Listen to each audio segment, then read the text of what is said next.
Young double slit experiment. देखो सबसे पहले हिंदी में, शुद्ध हिंदी में एक्सपेरिमेंट को समझो। यंग ने करा क्या, यंग भैया ने, फिर उसका एक एनिमेशन देखना। और मैं सच कह रहा हूँ, ये डेरिवेशन और ये कॉन्सेप्ट लिखने में सुनने में बड़ा आसान लगता है, बट जब सवाल आते हैं ना थोड़े इधर उधर से आते नहीं है, बट अगर आ जाते हैं अच्छे अच्छे बैठे रहेंगे, जेई वाले, नीट वाले, एडवांस वाले, वो भी ना पंखे देख रहे होते हैं कि भैया क्या पूछ लिया। इतना अच्छा सवाल बन जाता है कई बार वेव ऑप्टिक्स से, YDSE और डायफ्रैक्शन से ना। यंग्स का डबल स्लिट एक्सपेरिमेंट है क्या? पहले तो देखो शॉर्ट फॉर्म में बोलूं तो YDSE is all about interference. It is all about interference. अब जब मैंने वर्ड इंटरफेरेंस बोल दिया है तो पहले आपको इंटरफेरेंस समझाऊं। What is interference? What is interference? समझो, अभी मैंने बता दिया तुम्हें। इंटरफेरेंस बेटा दो वेव्स तब करते हैं, इंटरफेयर करते हैं, superposition. But these two waves should travel in same direction, have same amplitude, same frequency, they can have phase difference, but it should be constant or zero। बताता हूं उसका रीजन है हर बातों का, मानना हर बात को मान मत लिया करो। तो सुनना, तो जब दो वेव्स सेम फ्रीक्वेंसी की ट्रैवल करेगी सेम डायरेक्शन, तो चांस होगा कि एक वेव दूसरे वेव के ऊपर सुपरपोज कर जाए। तो याद करो, तुम्हें स्ट्रक्चर ऑफ एटम में बताया था कि इंटरफेरेंस के दो केसेस पॉसिबल होते हैं, कंस्ट्रक्टिव और डिस्ट्रक्टिव। कंस्ट्रक्टिव इंटरफेरेंस में एक वेव का क्रेस्ट दूसरे वेव के क्रेस्ट पे फॉल करता है, याद है ना, और ऐड अप हो जाते हैं। कंस्ट्रक्टिव में दो वेव्स ऐड हो जाती हैं और डिस्ट्रक्टिव में दो वेव्स सबट्रैक्ट हो जाती हैं। ये पढ़ा था ना, कंस्ट्रक्टिव डिस्ट्रक्टिव। तो इंटरफेरेंस की क्या डेफिनेशन होती है? When two waves travelling in the same direction, having same amplitude, same frequency and zero or constant phase difference, superpose on each other, इसके आगे की लाइन है, superpose on each other, the intensity gets redistributed, मतलब जो wave की intensity है वो redistribute हो गया, कहीं पर मैक्सिमम और कहीं पे मिनिमम। बात समझ में आ रही है? The intensity gets redistributed, becomes maximum at some points and minimum at others। समझ में आया? YDSE आपको सिखाता है बेटा कि लाइट प्लस लाइट डार्कनेस होगा। याद करो 11th में भी ये बात मैंने बोली, जब मैं स्ट्रक्चर पैटर्न बना रहा हूं, लाइट प्लस लाइट डार्कनेस होगा। कि जब आप लाइट को लाइट से ऐड कराओगे तो वो आपको लाइट नहीं देगा, ब्राइटनेस ही देगा। डार्कनेस भी दे सकता है, ब्राइटनेस भी देता है, बट डार्कनेस भी देता है, और वो डिस्ट्रक्टिव इंटरफेरेंस का केस है। बहुत ध्यान से समझना। इंटरफेरेंस समझ में आया थोड़ा बहुत? Two line waves of same frequency, same amplitude, travelling in the same direction, having constant और zero phase difference, when superpose on each other, intensity या energy get redistributed, become maximum at some minimum at others. याद रहा थोड़ा बहुत? अब ध्यान से सुनना YDSE का सेट। यंग ने क्या करा, सुनना ध्यान से बेटा। सबसे पहले लिया एक स्लिट, इधर स्लिट को बोलते हैं बेटा बहुत ही ज्यादा फाइन और नैरो ओपनिंग, फाइन, जिससे सिर्फ एक लेजर जा सके। लेजर की एक बीम देखिए कितनी तीखी होती है, कितनी फाइन होती है। तो स्लिट का काम होता है कि अपने अंदर से सिर्फ लेजर की एक बीम को जाने दे, एक बीम को, उससे ज्यादा नहीं जाएगी, ठीक है। तो स्लिट को उतना नैरो रखना पड़ेगा। तो YDSE में इसको बेटा सोर्स स्लिट बोलते हैं। क्या बोलते हैं? सोर्स स्लिट, क्योंकि यहीं पर कहीं पर आप लेजर को यूज करो। अब ध्यान से सुनना, यहां पर बेटा एक और ये दो। अब यंग्स ने दो और सिलेक्ट किए बेटा, ये सोर्स सिलेक्ट है और ये प्राइमरी और ये सेकेंडरी। या आप ये कह सकते हो S1 और S2 दो, यहां भी ठीक है। फिर जनाब ने यहां पर लिया स्क्रीन। क्या लिया? स्क्रीन। सुनते रहना, क्या किया जनाब ने? एक source select, S1 S2 screen. क्या ये? स्क्रीन। सुनते रहना।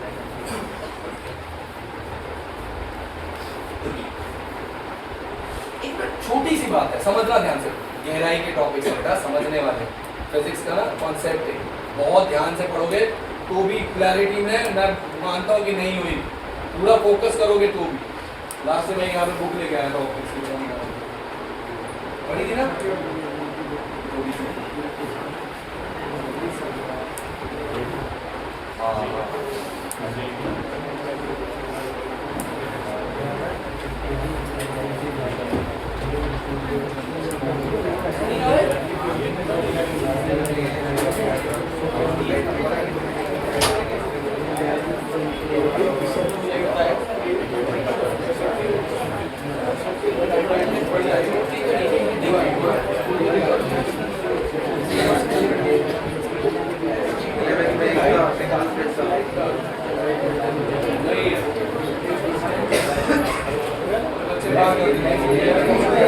मेरी पीवाईक्यू की बुक किसके पास है यार?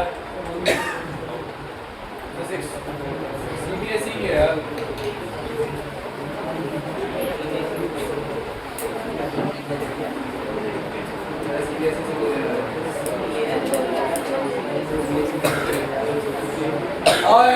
छोड़ो।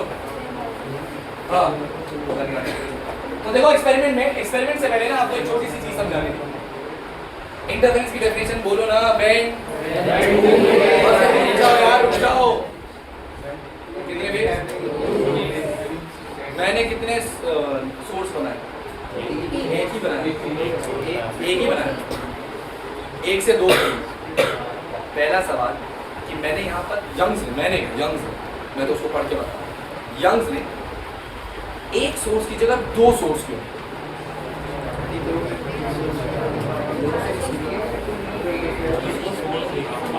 सही है। देखो मैंने तुम्हें बोला डेफिनेशन सुना, तुमने बोला वेन टू लाइट वेव्स, दो light, when two light waves same frequency same amplitude travelling in the same direction superpose on each other, intensity get distributed, दो लाइट वेव्स। तो वो ऐसा भी तो कर सकता था, दो लेजर लेकर खड़ा हो जाता एक साथ ऑन कर, पर फिर वो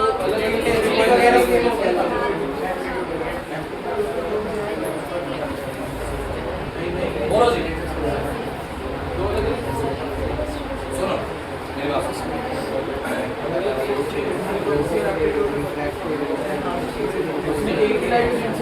मशीन भी देगा तो भी नहीं बिल्कुल। एक टर्म है जिसके ऊपर सीबीएसई ने बार बार क्वेश्चन पूछा है, कोहेरेंट, और तुम ना जाने कितनी बार सुन लोगे अभी से लेकर तुम्हारे एग्जाम। Coherent sources. तो कोहेरेंट सोर्स का मतलब यही होता है, ये वो सोर्सेस होते हैं जिनकी फ्रीक्वेंसी सेम सब कुछ है। बट कभी भी आप कोहेरेंट सोर्सेस इंडिपेंडेंट सोर्स से नहीं बना सकते। मतलब नहीं समझ? मतलब अगर मैं दो लेजर लेके ये काम करता, मैं कहता यार ये दोनों लेजर ना भले ही सेम फ्रीक्वेंसी की लाइट है, येलो मोनोक्रोमैटिक येलो लाइट दोनों, बट फिर भी ये कोहेरेंट नहीं है, फिर भी मेरे भाई डीएससी के लिए ये एप्लीकेबल नहीं है। पता है क्यों? सोचो।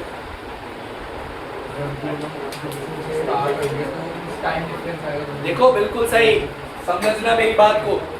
आप कभी भी देखो यंग्स मॉडल्स आ गया। यंग्स ने सुनो एक सोर्स जानबूझकर नहीं लिया बेटा, उसने एक से दो बनाए, बिकॉज ही नोज अगर मैं दो सोर्स लूंगा तो ये एक्सपेरिमेंट होगा ही नहीं। इंटरफेरेंस दो अलग अलग सोर्सेज से नहीं हो सकता। क्यों पता है? क्योंकि अगर आपने दो अलग अलग सोर्स ले लिए तो लाइट सुपरपोजिशन या इंटरफेरेंस का जो प्रिंसिपल है ना, same frequency same direction same amplitude, उसको फॉलो ही नहीं कर पाएंगे। तो मन में सवाल आ रहा होगा क्यों? बेटा लाइट की फ्रीक्वेंसी आप जानते हो कितनी चेंज होती है, और लाइट पर सेकेंड के हिसाब से एक सेकेंड में कितने वेव्स बनाता है, कितने पल्सेस बनाता है। अगर थोड़ा सा भी, मैं कह रहा हूँ माइक्रो सेकेंड का भी गैप आ गया ना, माइक्रो सेकेंड का बोल रहा हूँ मैं, तो एक बड़ा फेज डिफरेंस रेडी होगा, एक बहुत बड़ा फेज डिफरेंस रेडी होगा, और सोर्सेस कोहेरेंट नहीं कहलाएंगे। मतलब मैं ये जो बोल रहा हूँ ना, सेम फ्रीक्वेंसी सेम एम्पलीट्यूड, ये कोहेरेंट सोर्सेस होते हैं। कैसे होते हैं? कोहेरेंट, इनका नाम है कोहेरेंट सोर्स। तो सुनो यंग्स ने क्या करा, उसने कहा मैं ना कोहेरेंट सोर्स बनाऊंगा, कोहेरेंट सोर्स बनाऊंगा। कोहेरेंट सोर्स मैं ला नहीं सकता, ऐसा नहीं कि मैं दो लेजर ले आया दोनों लेजर कोहेरेंट है, एक दूसरे के साथ कोहेरेंट सिंक्रोनाइज कैसे करूं? दो लेजर लाइट है, मैं इन दोनों को सिंक्रोनाइज कैसे करूं? सिंक्रोनाइज समझते हो? सेम टाइम पे चलाना। तुम बोलोगे नहीं भैया मैं मशीन से एग्जैक्ट चला दूंगा, नहीं होता, देयर विल बी डिफरेंस। तो मैं ये नहीं कह रहा कि एक सेकंड का गैप, अरे एक सेकंड का गैप तुम्हारी उंगलियों से भी नहीं आएगा, मैं कह रहा हूँ माइक्रो सेकंड का भी अगर गैप आ गया ना, तो उस माइक्रो सेकंड से फेज डिफरेंस बहुत बड़ा आता है, बहुत बड़ा फेज डिफरेंस आता है, जिसकी वजह से ओवरलैपिंग नहीं होगी, इंटरफेरेंस नहीं होएगा, और सोर्सेस कैसे हो जाएंगे? इनकोहेरेंट। क्योंकि वो बार बार अपना फेज चेंज करेंगे, फिर वो कांस्टेंट फेज डिफरेंस नहीं रहेगा। क्या नहीं रहेगा? कांस्टेंट नहीं रहेगा, चेंज करते रहेंगे ना। हाँ, अब सुनना ध्यान से, फिर से बोल रहा हूं मैं। तो यंग्स के हिसाब से हमने क्या करा, पहले तो सेटअप एक सोर्स, दो सोर्स और फिर यहाँ पर स्क्रीन। अब ध्यान से सुनिए, पहले बात करते हैं कि यहाँ पर रे ऑप्टिक्स वैलिड है या नहीं है। बहुत ध्यान से सुनना, रे ऑप्टिक्स बेटा, रे ऑप्टिक्स वैलिड है या नहीं है। अगर मान ले मैं रे ऑप्टिक्स की बात करूं, रे ऑप्टिक्स कहते हैं लाइट का नेचर कैसे है, पार्टिकल। लाइट कैसे ट्रैवल करती है, स्ट्रेट। तो मान ले अगर मैं यहाँ पर लाइट का सोर्स रखता, एक बल्ब जलाता, बल्ब पूरा यहाँ से यहाँ तक रोशनी करती, यहाँ से यहाँ तक रोशनी करती, अरे ऐसे होगा विजन, ऐसे करती रोशनी। यहाँ पर तुझे क्या दिखाई देता, रोशनी। यहाँ भी क्या दिखाई देती, रोशनी। यहाँ भी क्या दिखाई देती, रोशनी। ये ओपेक ऑब्जेक्ट है तो ब्लॉक कर देगा, ये भी ओपेक है, ब्लॉक कर देता, लाइट को आगे जाने देता, ये भी ब्लॉक कर देता। लाइट जाती कहाँ से, यहाँ से जाती, कहाँ जाती, ऐसे जाती, यहाँ से भी कैसे जाती, ऐसे जाती कि नहीं जाती। तुझे लाइट कहाँ मिलती, तुझे एक स्पॉट यहाँ दिखाई देता और एक स्पॉट यहाँ दिखाई देता। अगर मैं रे ऑप्टिक्स की बात करूं तो मुझे यहाँ पर बल्ब ऑन करने से एक स्पॉट यहाँ दिखाई देगा और एक स्पॉट यहाँ। सही है ना। लेकिन जब ये एक्सपेरिमेंट करा यंग्स ने, तो आपने ये करा रखा, मैंने आपको दिखा रखा, तो आपने देखा होगा, याद करो, याद है ना, लाइट बंद करके मैं देखा था, बैंड्स आते थे, फ्रिंजेस आते थे, bright fringe, dark fringe, bright fringe, dark fringe, bright fringe, dark fringe, bright fringe, dark fringe, alternate bright dark patterns है। How is that possible?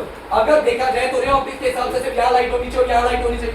यहाँ पर प्रॉपर क्या होना चाहिए, ज्योमेट्रिकल शैडो। अबे इसकी शैडो आएगी ना यहाँ पर, कंप्लीट डार्कनेस होना चाहिए, शैडो होनी चाहिए। बट तुम जानते हो यहाँ पर बिल्कुल, इसके बिल्कुल सामने यहाँ पर एक ब्राइट स्पॉट। ये यहाँ खड़े हो गए ना तो तुम्हें दिखेगा नहीं, मैं कह रहा हूं अगर तुम्हें यहाँ बिठा दूंगा मैं तो तुम्हें ये दिखेगा नहीं, ये सोर्स दिखेगा नहीं, लेकिन यहाँ पर ब्राइट स्पॉट आता है, बिल्कुल ब्राइट। और यंग्स के जितने भी फ्रिंजेस आते हैं उनमें ब्राइट, सारे ब्राइट एक जैसे और डार्क भी एक जैसे, बहुत प्यारा पैटर्न मिलता है। बात समझ में आई नहीं है? तो ये बात क्या तुम्हारा रे ऑप्टिक्स प्रूव कर पाएगा? तो यहाँ पर रे ऑप्टिक्स फेल हो गई, यहाँ पर पार्टिकल नेचर फेल हो गया था, यहाँ पर बेटा वेव का जब इंटरफेरेंस जब टॉपिक आया तब पार्टिकल नेचर ने हाथ खड़े कर दिए कि नहीं जी हम एक्सप्लेन नहीं कर सकते, हमारे पास कोई रूल नहीं एक्सप्लेन करने के लिए, तब वेव नेचर ने एक्सप्लेन करा इसको।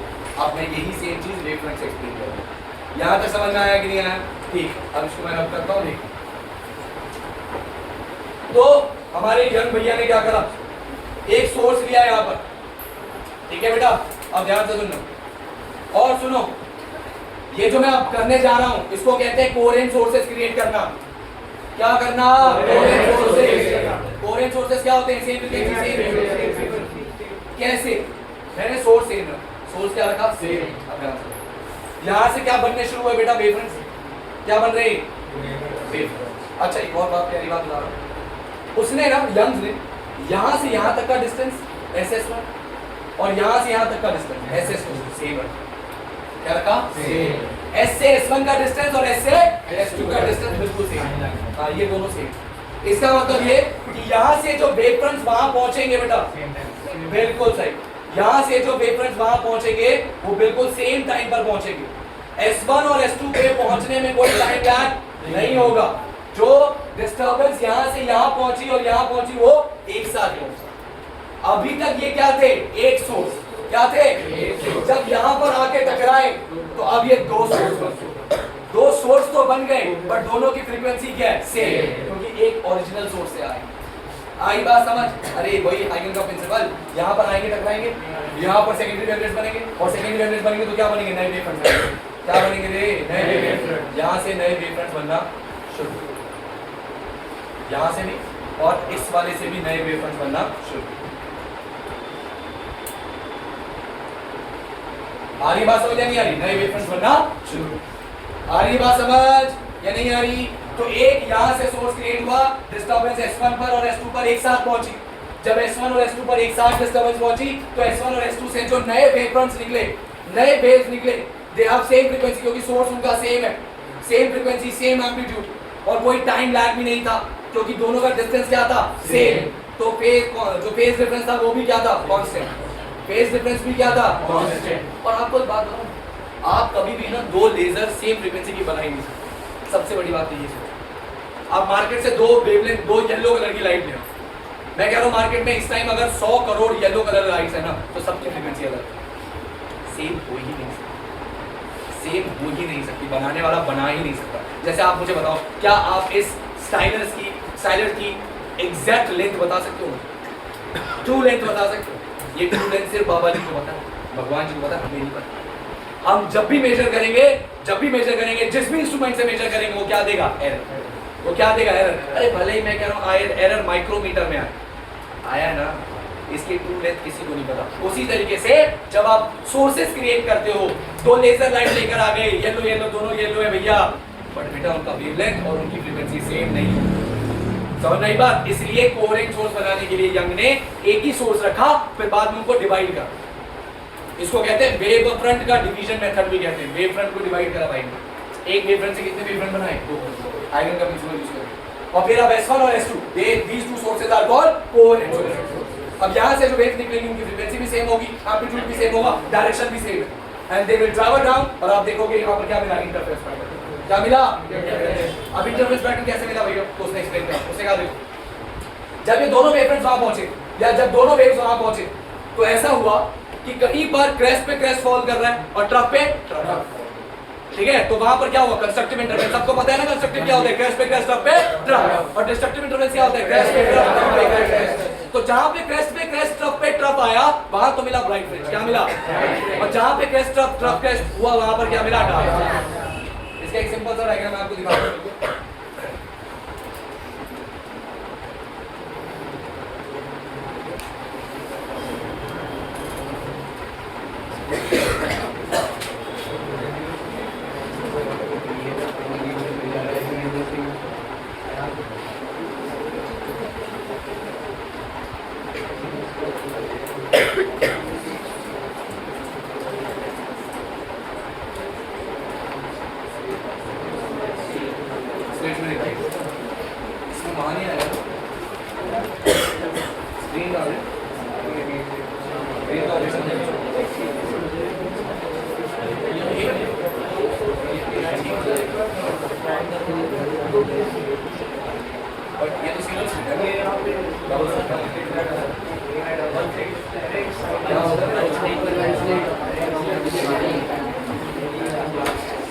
ये देखो, याद करो तुमने देखा था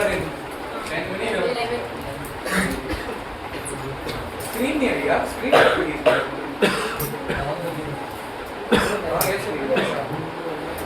लाइव एक्शन में आएगा, लेकिन इसमें भी आता था यार।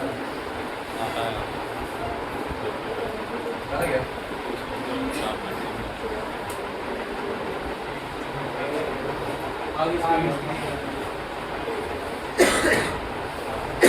ठीक है।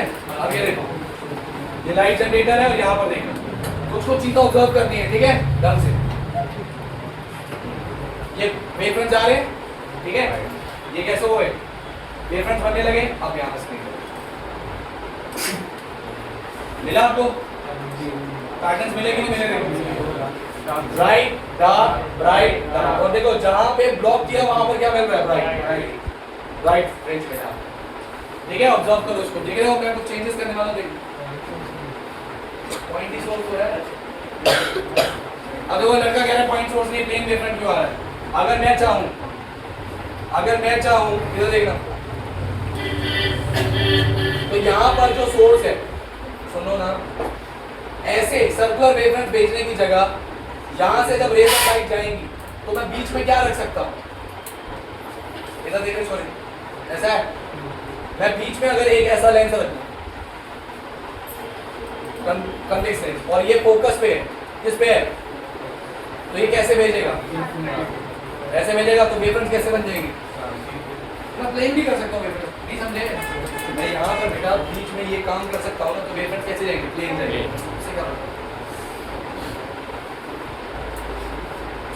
आपसे बेटा मैं कुछ सवाल पूछने वाला हूँ, तो प्लीज तैयार रहो। पहला सवाल तो अब पूछूंगा मैं, बस आपने ना ये देखो फ्रिंज का, ये देख रहे हो ना, ये देखो कलर देख रहे हो, ठीक है, और नंबर ऑफ फ्रिंजेस भी काउंट करो, कितने फ्रिंज बने हुए हैं अभी, ठीक है। अब देखो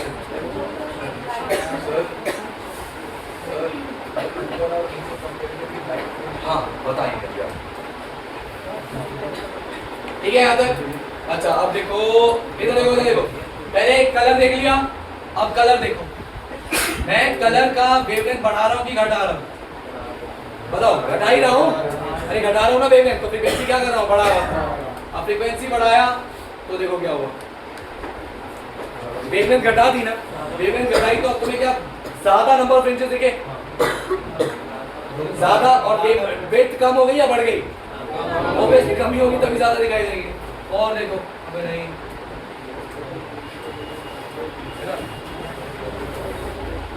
ये था स्लिट्स, चल भाई इसको कौन सा था? ये वाला screen two slit double slit. चलिए शुरू हो गई। ये देख, दिख रहा है क्या? चेक करो नंबर ऑफ चेक करो, 1 2 3 4 5 विजिबल है। 5 नहीं, 5 तो नीचे, 5 ही चाहिए। वो कॉम्पोनेंट देखोगे। अच्छा अब देखो,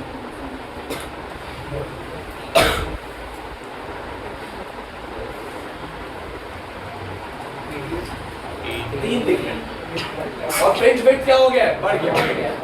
इससे क्या समझे कि जो फ्रिंज का विड्थ है वो वेवलेंथ के डायरेक्टली है, इनवर्सली है?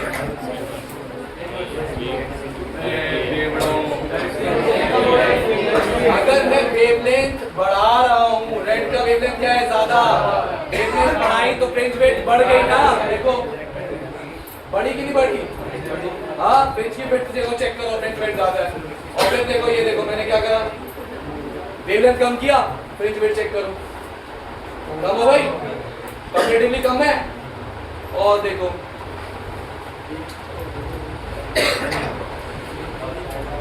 और कम हो गई, और नंबर ऑफ फ्रिंजेस बढ़ रहे हैं, देखो ऊपर नीचे। अब देखो फ्रिंज विड्थ देखो, चेक करो, फ्रिंज विड्थ चेक करो, कम हो गई। और अरे वही है भाई, और नंबर ऑफ फ्रिंजेस भी अब ज्यादा दिख रहे हैं। लास्ट वायलेट हो गया, ठीक है। अच्छा अब थोड़ा और पंगे, येलो कलर में चलते हैं। अब पंगे देखो, अब थोड़ा सा ना वेट के साथ देखो, छेड़छाड़ करूंगा, ध्यान से देखो। अगर मैं स्लेट का वेट कम कर दूं,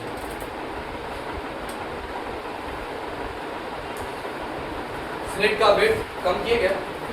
कितना कर दिए? 220 से 300। पर चेक करो, चेक करो क्या होगा। तुम्हें इंटेंसिटी लग रही है?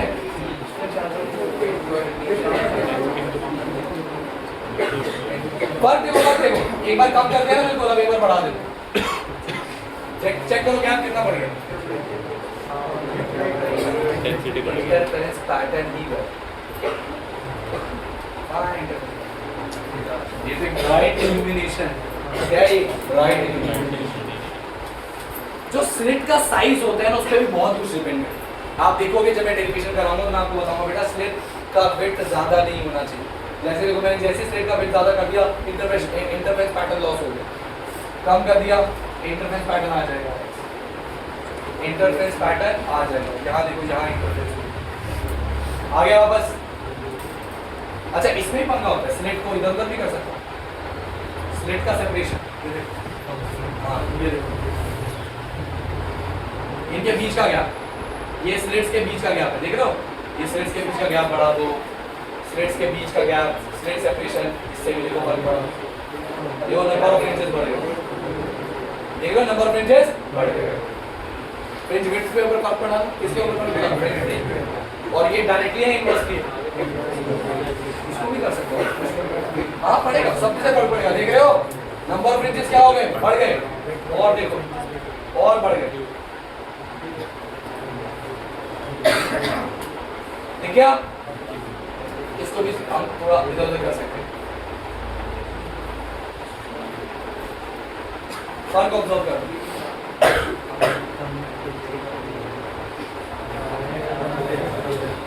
बताओ, देखो तुम्हें एग्जैक्ट डिफरेंस समझ में आएगा जब मैं इसको इधर ले आऊं।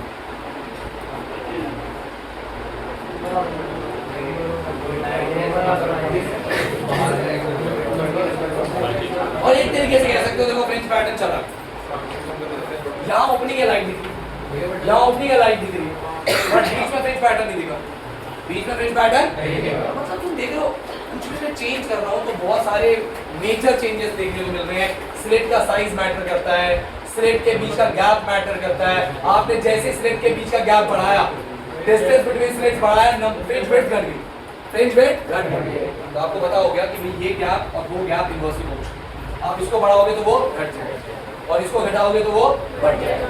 आपको समझ में आ रहा है फ्रिंज विड्थ क्या है? फ्रिंज विड्थ क्लैरिटी है इतना? कुछ समझ में आ रहा है डायग्राम से? पक्का डन है यहाँ तक?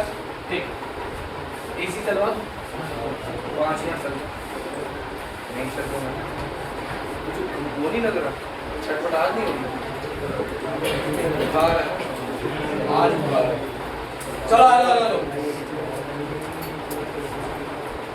हाँ, तो ये था आईडीएससी का एक्सपेरिमेंट जिसमें आपको बेटा यहाँ पर फ्रिंज पैटर्न मिलेंगे, डार्क ब्राइट ऐसे करके। बीच वाला तो ब्राइट ही होना चाहिए, बीच वाला ब्राइट होना चाहिए, ठीक है। और सिंपल था, आपने देखा कि इंटरफ्रेंस आपस में हो रहा था, कहीं पे ब्राइट और कहीं पे डार्क फ्रिंजेस मिल रहे, तो ऑल्टरनेटिव। अब आ जाओ जल्दी से फटाफट। अच्छा, काफी सारी चीजें जो मैं आपको बता देता हूँ जो पता है हमने देखा, जो इसको बोलते हैं this is called screen distance D, इसको कैपिटल डी बोलते हैं। दोनों स्लिट्स के बीच के डिस्टेंस को स्मॉल डी बोलते हैं, स्मॉल डी। ये स्मॉल डी है, ये कैपिटल डी है। फ्रिंज के विड्थ को बीटा से डिनोट करेंगे, बीटा जो फ्रिंज का विड्थ है, फ्रिंज मतलब जो बैंड्स आ रहे हैं उसके विड्थ को हम बीटा से डिनोट करेंगे। ये बात कर मैं क्या करूं?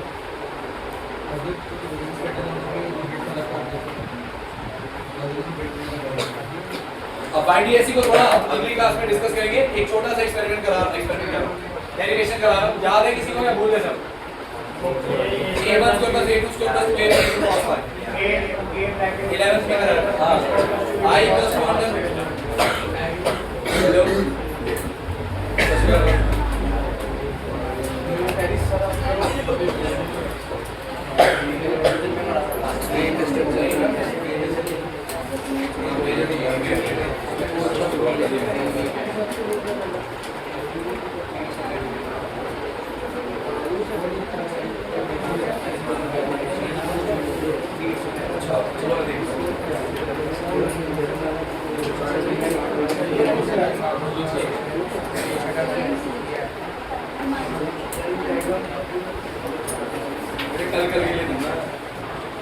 आ जाओ, पेन छोड़ दो, पेन छोड़ दो, क्योंकि डेरिवेशन आपको करा रही है, जल्दी करो।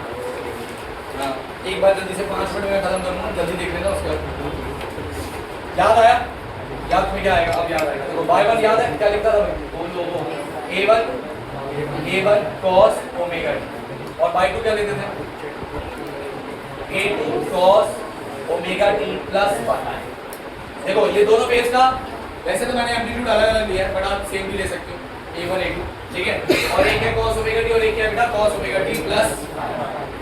ये y1 इधर ध्यान दो यार please, y1 y2, y net का फॉर्मूला बताओ जल्दी से। y नेट का फॉर्मूला क्या होता है? y1 प्लस y2 क्या आ जाएगा? a1 cos omega t plus a2 cos omega t plus, ठीक है। अब याद करो इसको क्या करते थे? इसको लिखते थे a1 cos ओमेगा t, इसमें आइडेंटिटी लगाते थे a2, वैसे डायरेक्ट आइडेंटिटी लगा सकते हो। इसको क्या लिखते थे? a2 cos omega t sin phi minus, अरे cos a प्लस b की identity cos a sin b minus sin a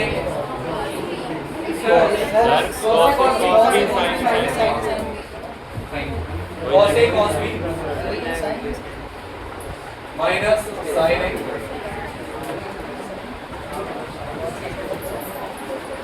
आगे क्या होगा बताओ? a1 cos ओमेगा t, देखते रहो, प्लस में यहाँ पे क्या आएगा? a2 cos omega t cos phi minus में a2 sin omega t sin phi। क्या कॉमन आया इसमें? cos ओमेगा t, अंदर क्या आया? a1 plus a2 cos phi, और इसमें माइनस में a2 था ना, a2 sin phi sin omega. अब याद करो तो तुम्हें याद आएगा, मैं इसको ले लेता था क्योंकि यहाँ cos है तो a sin थीटा, क्या लेता था मैं इसको? और इसको क्या लेता था? a cos थीटा, याद है ना? तो ये क्या बन जाता? आइडेंटिटी बाय नेट की आइडेंटिटी। अब याद करो ना, दो एसएचएन का सम एसएचएन प्रूव कर रहा हूं, तो ये क्या बनेगा, ए तो देखो कॉमन आ गया, ए क्या आ गया कॉमन, अंदर क्या आया sin a या sin a cos b, sin a cos b minus cos a sin b, क्या बनेगा बताओ, sin of omega T minus theta नहीं बनेगा, ओमेगा टी माइनस थीटा बनाना है। लास्ट टाइम मैंने साइन से करा थी क्या, साइन की वजह से फर्क पड़ गया ना, माइनस आ गया, मतलब वो तो ठीक है कोई दिक्कत नहीं, पर ऐसा ना हो ना, ठीक है कर तो हम सही है, मैं साइन से कर लेते हैं यार, मुझे फॉर्मूला याद रखा है जैसे लास्ट से साइन से करो, हाँ साइन से कर लो तो याद है, साइन से करो, कर लोगे इसको या कराओ, करो कोशिश करो, मैं भी कर रहा हूँ तुम भी करो साथ साथ, मैं भी कर रहा हूँ तुम भी करो फटाफट जल्दी से साथ, जल्दी कम ऑन गर्ल्स फटाफट, हाँ मैं कर रहा हूँ साथ साथ, वैसे तुम भी करो।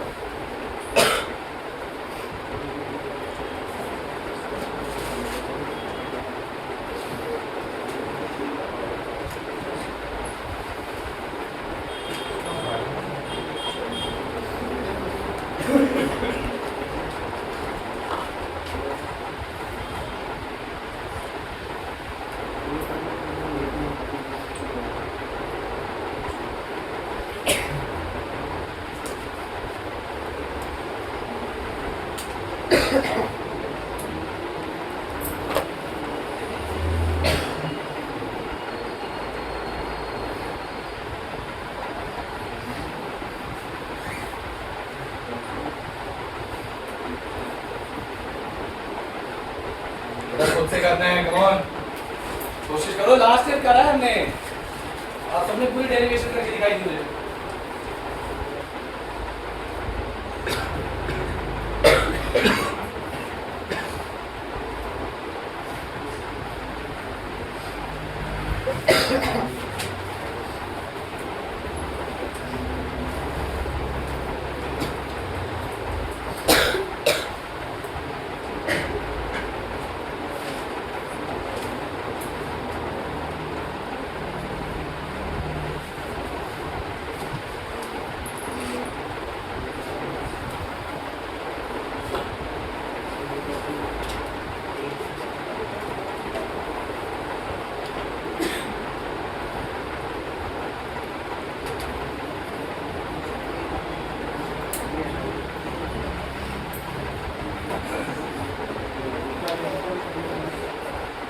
जहां sin ओमेगा t है उस वाले को cos थीटा लेट करना, a cos थीटा, और जहां cos ओमेगा t है उस वाले को a sin थीटा लेट करना। याद करो, करो वरना लास्ट ईयर ही करा था, वो टाइम भी ये बाय नेट आ गया, याद करो a sin omega t plus theta, इससे प्रूव हो गया कि रिजल्टिंग वेव भी एसएचएन करेगी, रिजल्टिंग वेव का जो पार्टिकल होगा वो भी एसएचएन करेगा।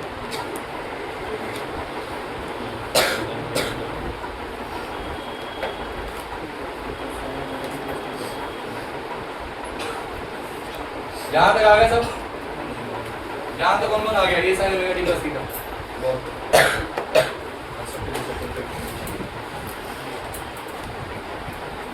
बोली जी हो गया आंसर। चलो अब इधर देखो, इधर देखो, इधर देखो, जब दो कंडीशन आ जाएंगी तो याद करो क्या किया था हमने, जो हमने लिया है a cos थीटा, उसको क्या लिया था हमने, a1 प्लस क्या था a2 cos फाई, और a sin थीटा किसके इक्वल था, a2 sin था। याद आया, हमने दोनों साइड स्क्वायरिंग करके ऐड करा था, squaring both sides and then add up. अगर स्क्वायरिंग करेंगे दोनों साइड, यहाँ क्या आएगा a स्क्वायर, और यहाँ स्क्वायरिंग करेंगे तो a स्क्वायर, उधर स्क्वायरिंग करेंगे तो क्या आएगा a1 square plus 2a1 a2 cos phi, और a2 sin स्क्वायर फाई का करोगे तो क्या आएगा, देखो इधर इसमें क्या आया आंसर a स्क्वायर, उधर इन दोनों में क्या आएगा a2 स्क्वायर, अरे a2 स्क्वायर कॉमन लोगे cos स्क्वायर sin स्क्वायर 1 होता है। इधर देखो a1 square plus a2 square plus 2a1 a2 cos phi. बेटा हल्के में मत लो, ये बहुत इंपॉर्टेंट टर्म आई है। ये क्या है बेटा, देखो this is amplitude of resulting wave, amplitude of first wave, second wave. तो आप यहां से पहले तो एक इक्वेशन बनी कि एम्पलीट्यूड का स्क्वायर क्या होता है, फर्स्ट वेव के एम्पलीट्यूड का स्क्वायर, सेकंड वेव के एम्पलीट्यूड का square plus 2a1 a2 cos phi. अब आप सबको मैंने पढ़ाया था कि इंटेंसिटी जो होता है वो किसके प्रोपोर्शनल होता है, एम्पलीट्यूड के square. Intensity is proportional to amplitude. तो मैं यहाँ a स्क्वायर को क्या लिख सकता हूँ, i1 i लिख सकता हूँ, क्या लिख सकता हूँ i, या ऐसे करो ना, सुनो हम जानते हैं intensity is proportional to a square, i1 is proportional to a1 square, i2 is proportional to a2 square. यहाँ i इसको क्या लिख सकता हूँ मैं, i को k a स्क्वायर, इसको क्या लिख सकता हूँ k a1 स्क्वायर, और इसको k a2 स्क्वायर। सबको k से मल्टीप्लाई करो, k से मल्टीप्लाई कर दो k से। अगर आप k से मल्टीप्लाई करोगे क्या बनेगा, इधर बोर्ड पे ये बन जाएगा k a स्क्वायर क्या है i, ये k a1 स्क्वायर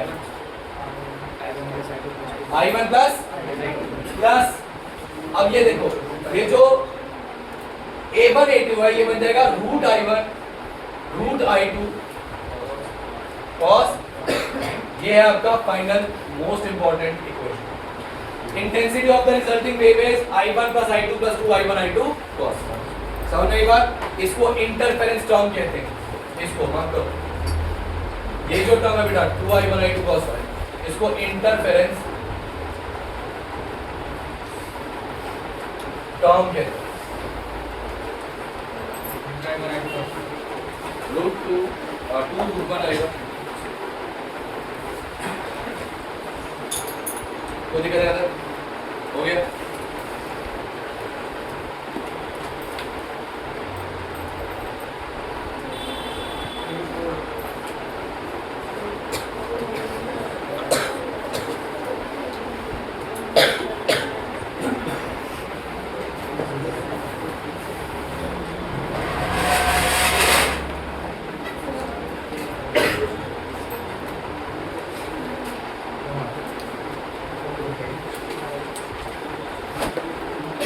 रीड करो इसको फटाफट जल्दी से।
ये पूरा पेज रीड करो ढंग से।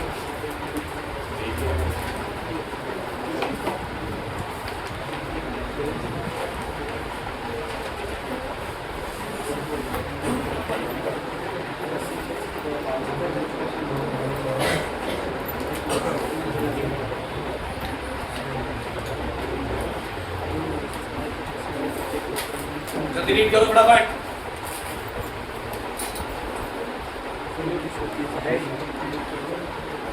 आ गया।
तो कहाँ को प्रैक्टिसिंग चल इधर आप इधर आप नहीं समझे देखो क्या कहाँ क्या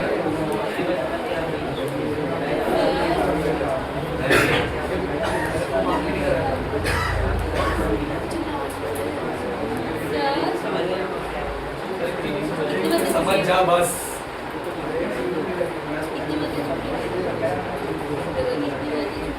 11 बजे बेटा